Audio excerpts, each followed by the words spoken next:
各位，我们下面来接住感受咱们的诊断学。那么我们下面就要来说到的是咳嗽和咳痰。对于咳嗽和咳痰来讲，首先第一个概念你得知道，它其实是有属于一个保护性的反射。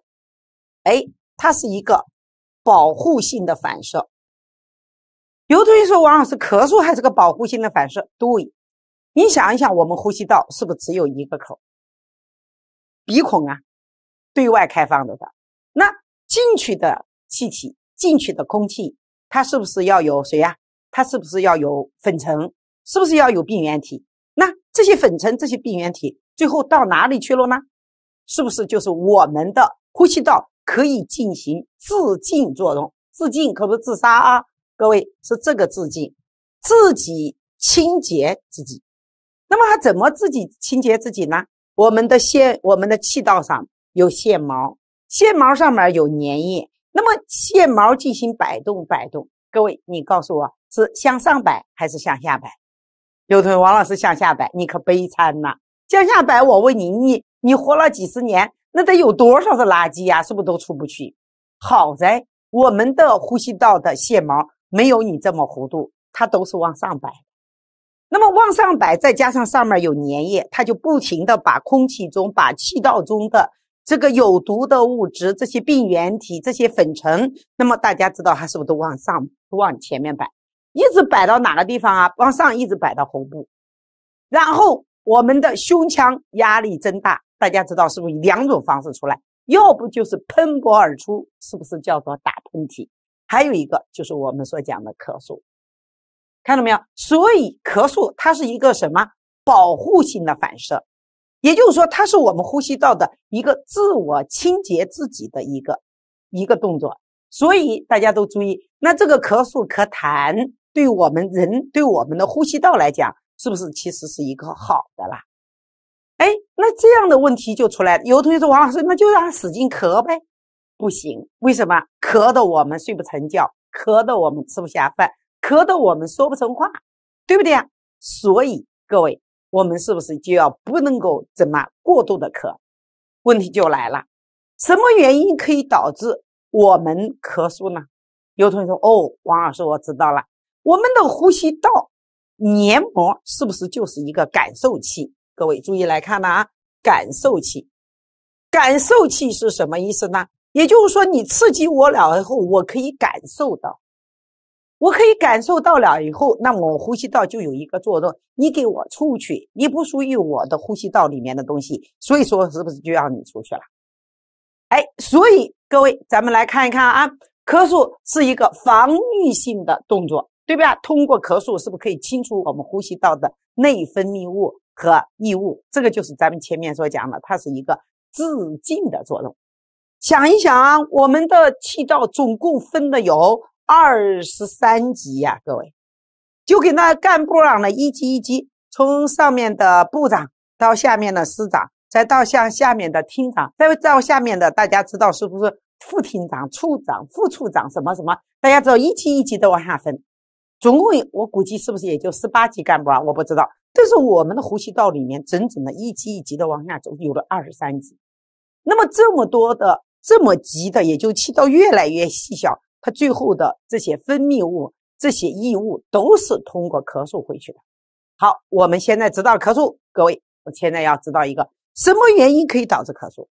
有同学说王老师，我为什么要知道呢？你必须得知道，为什么？因为你要知道了什么原因可以引起咳嗽，你临床上的治疗，大家想一想，你是不是就知道了？因为你知道因呢，不像我们现在这样的一个咳嗽，我不知道我们西医上用的是不是就给你来点抗生素，真的不行来点雾化吸入。各位咱们来看看什么原因，只要你刺激到我们呼吸道黏膜了，对不起，它就要咳嗽。所以咱们在临床最常见的是不是呼吸道的病变？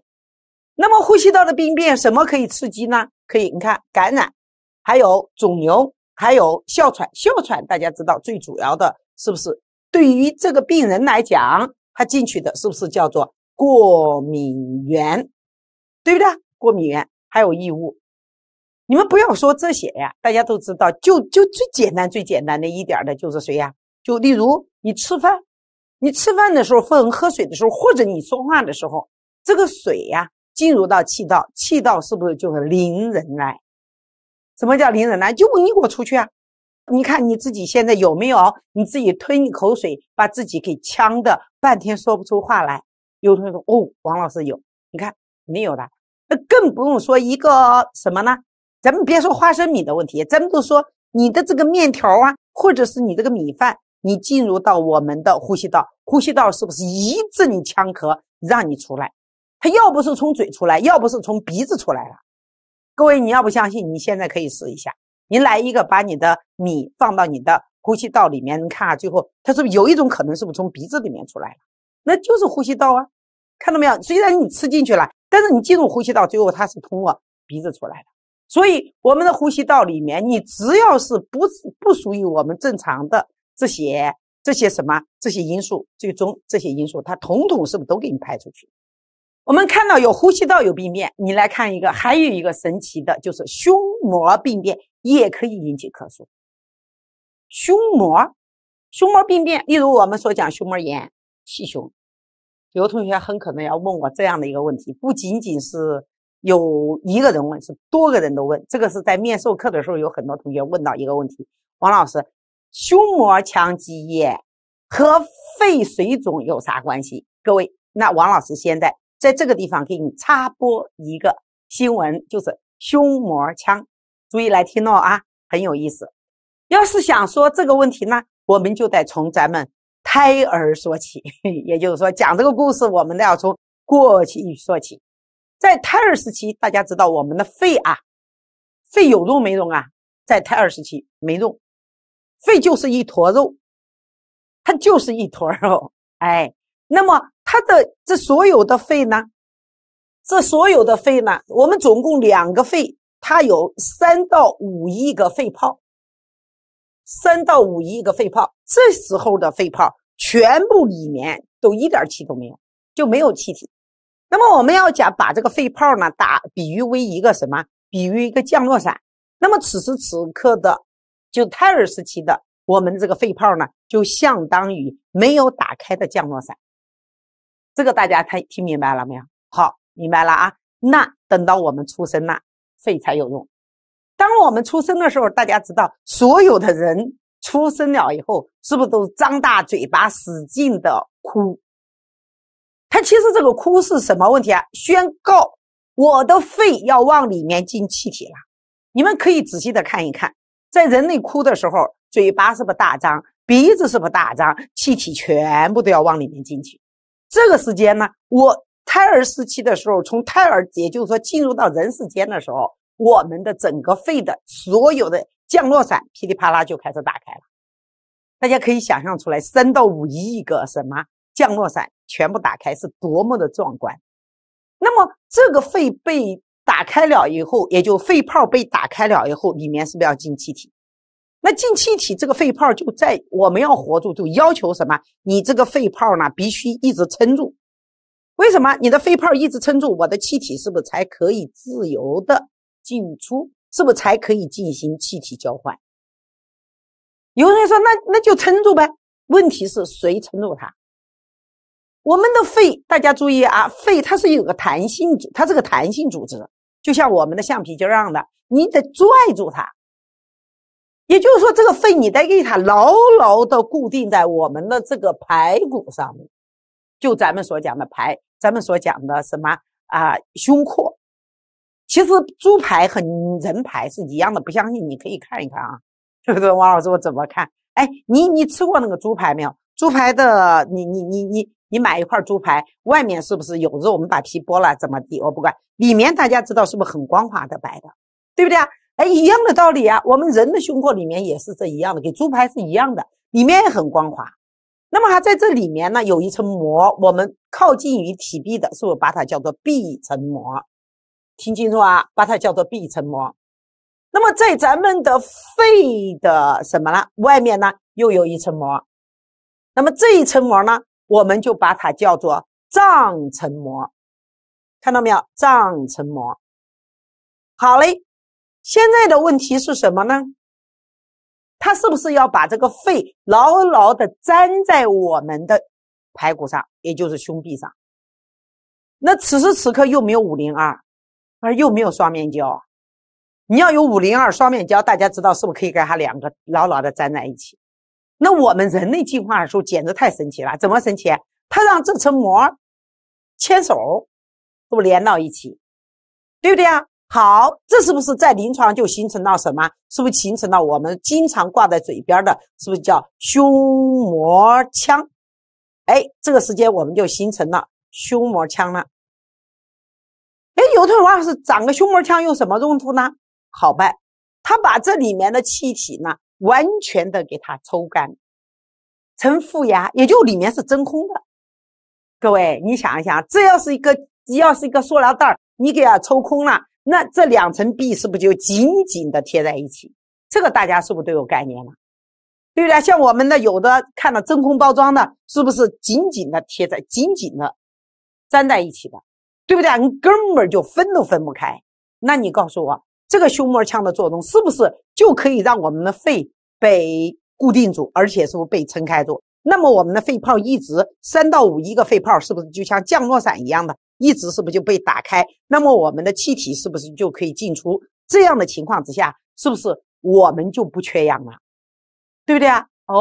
有同学说，王老师我知道了。那现在呀，胸膜腔里面有炎症了，那这里面是不是可以进水？这个在临床是不是叫胸腔积液？或者是里面进什么气体，是不是叫气胸？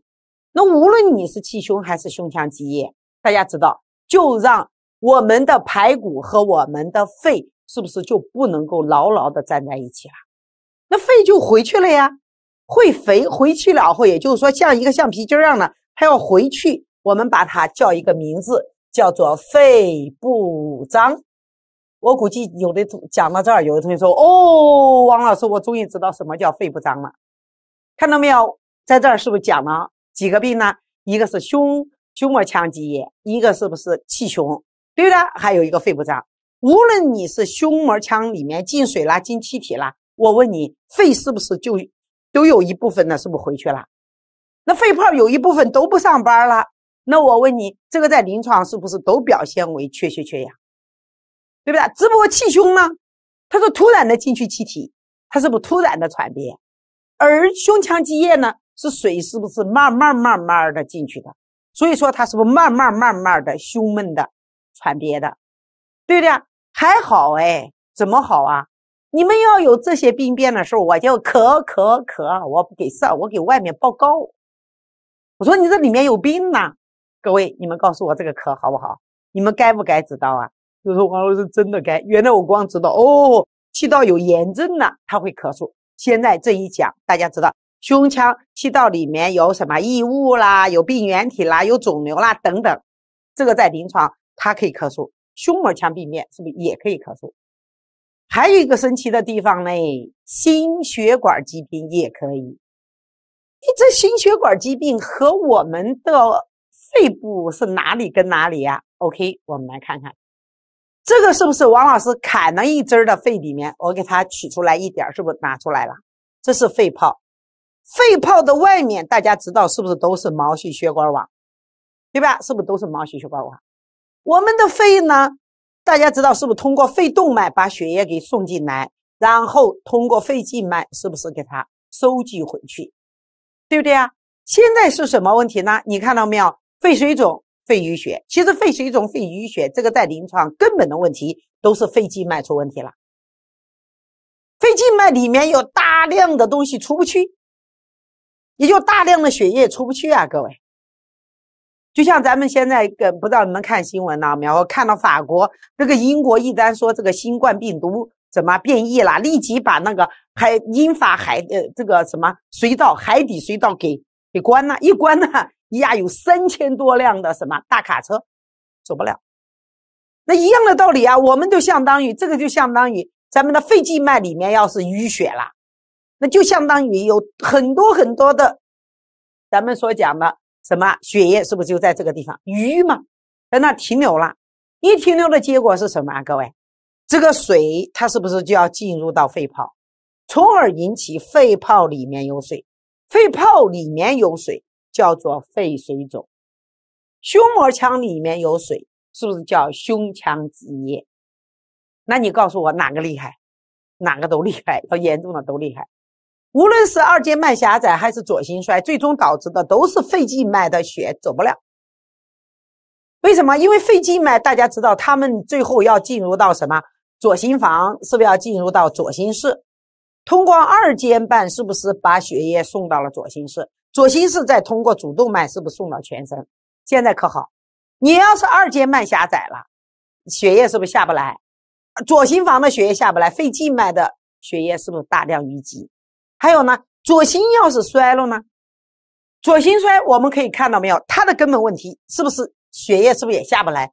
大量的血液也在肺静脉里面淤血，水就可以跑多了呀。我们的血管壁上是不是有小窟窿眼？哎，这个水就进入到肺泡，那这个在临床就叫肺水肿。肺水肿一旦肺泡里面要进水了，它是不是要咳？而且咳的还是泡沫样痰。注意啊，这个时间咳的是泡沫样痰。为什么是泡沫样痰呢？各位，你想一想，这个里面是不是有水？而且是不是还要有气体？有水有气体的不就泡沫吗？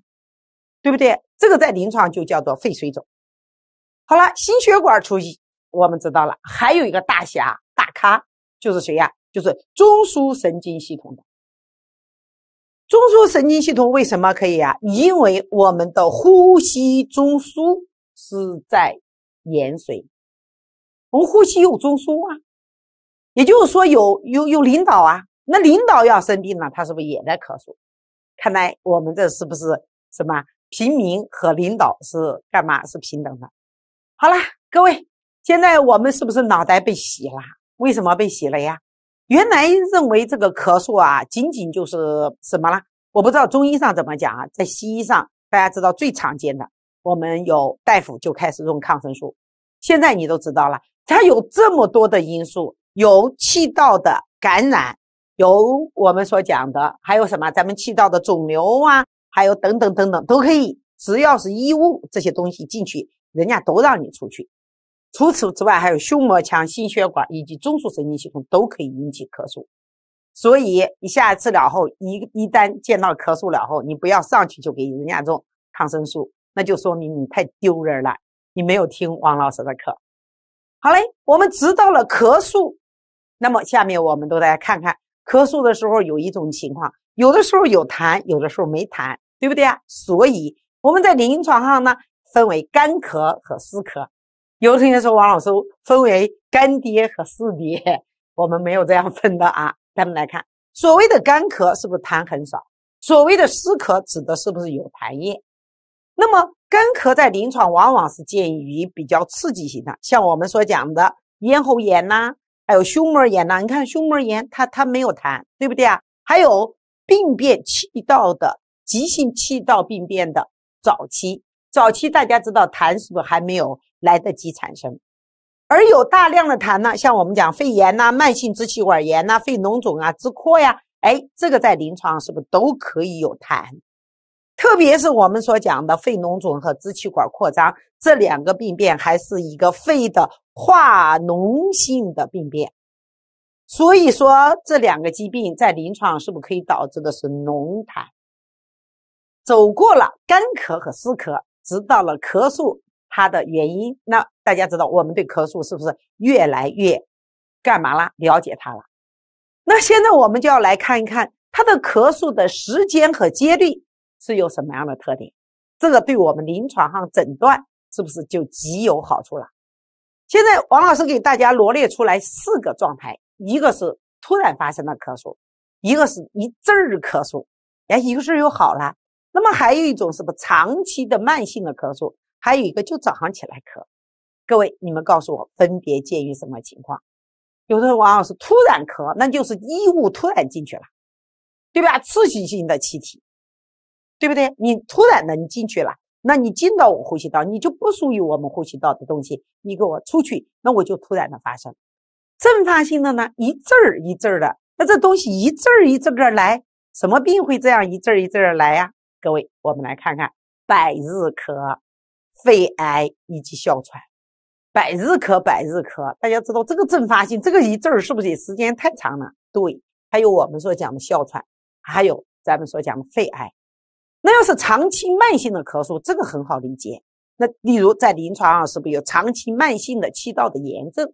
我临床最常见的是慢支，还有什么 COPD， 对不对啊？慢性阻塞性的肺部疾患，是不是还有支扩？早上起来咳，咱们在临床上看到没有？支气管炎啊、支扩呀、肺脓肿，为什么呢？为什么早上那一阵你可以发现没有？早上起来，然后一翻身，然后就开始剧烈的咳一阵，好才能够起床，对不对啊？那这个在临床根本的问题就是什么？你看啊，这三个病变，它最主要是通过一夜睡觉睡一夜。我问你，这个气道它照样，这两个是化脓性病变呢，它是化脓啊。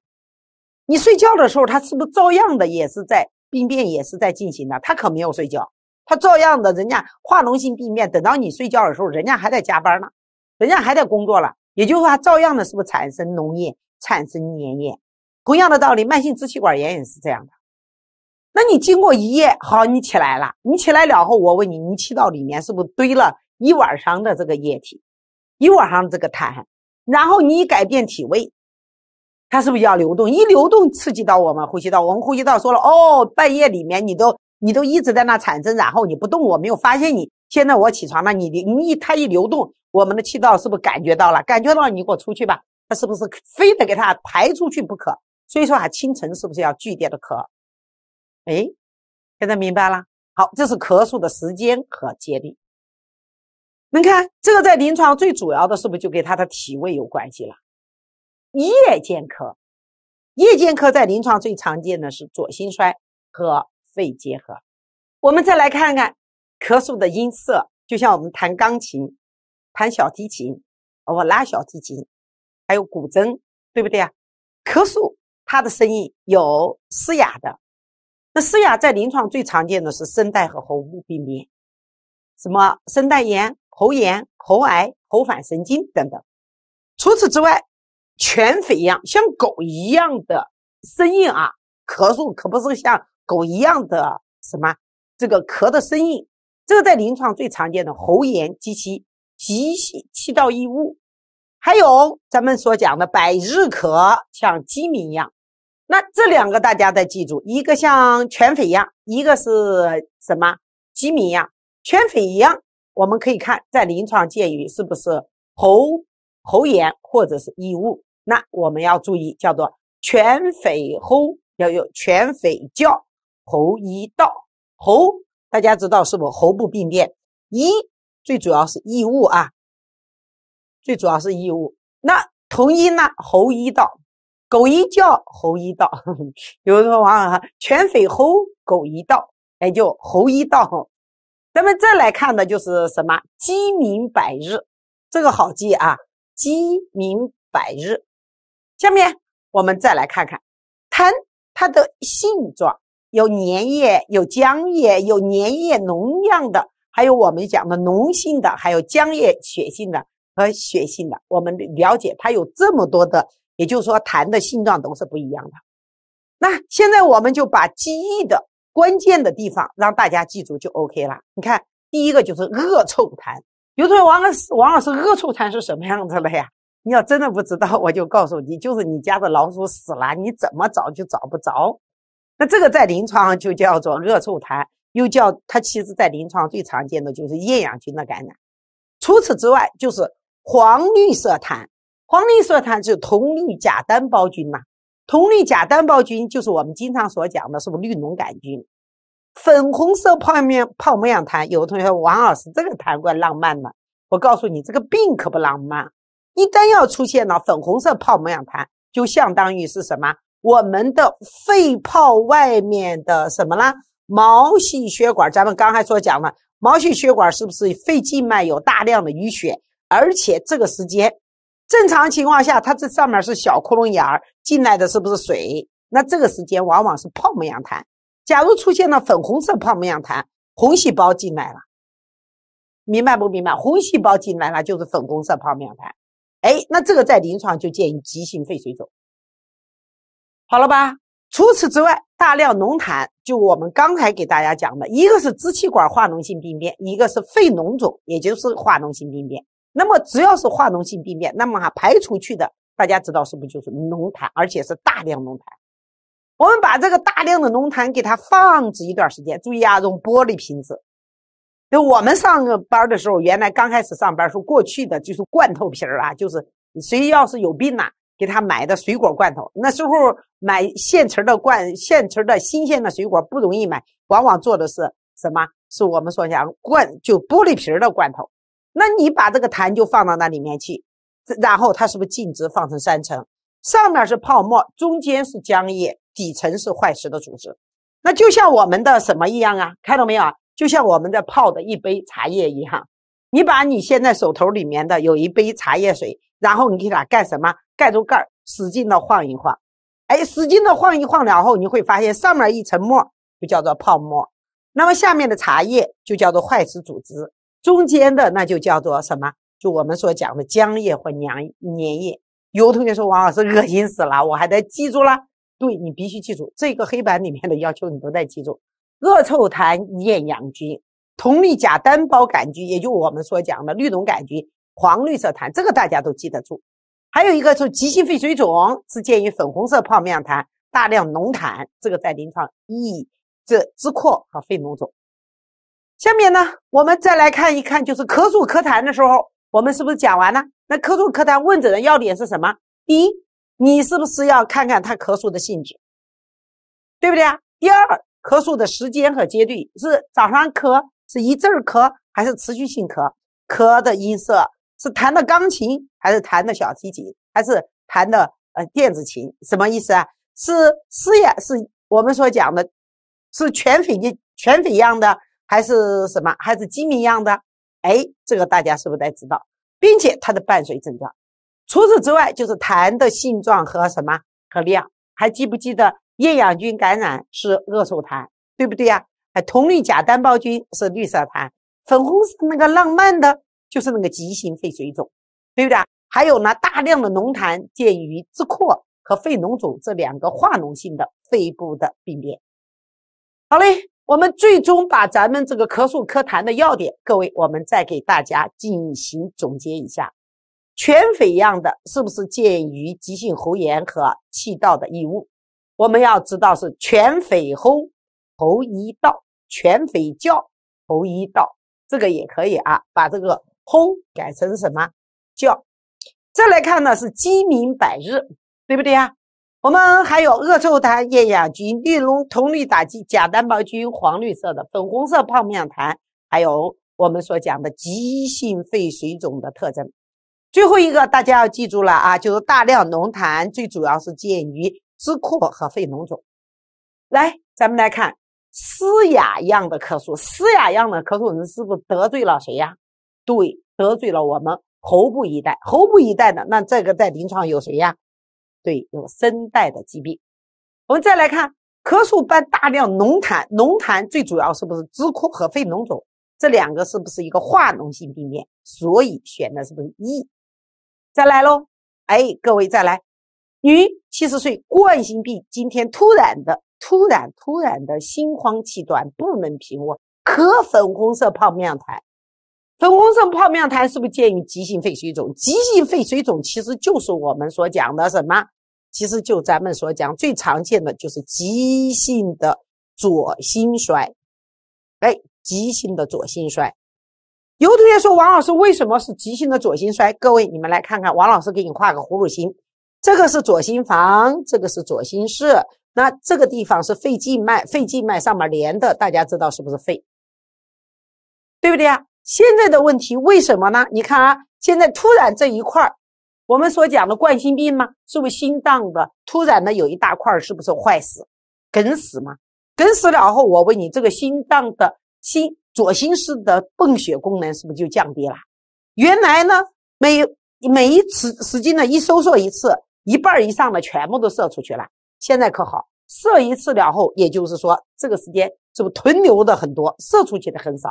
好，左心房的血回不来，肺静脉的血回不到左心房，那么大量的血液是不是都在肺静脉里面囤留？那这个在临床是不是导致了急性的肺静脉淤血？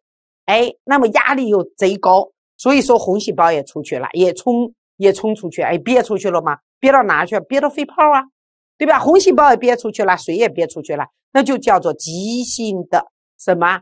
我们所讲是不是叫肺水肿？因为在临床是不是叫急性的左心衰？对不对啊？因为它有冠心病吗？其实是有冠心病5年，现在又突然了，很可能再一次发生到什么？就我们所讲的急性的左心衰了。这个地方大家要注意。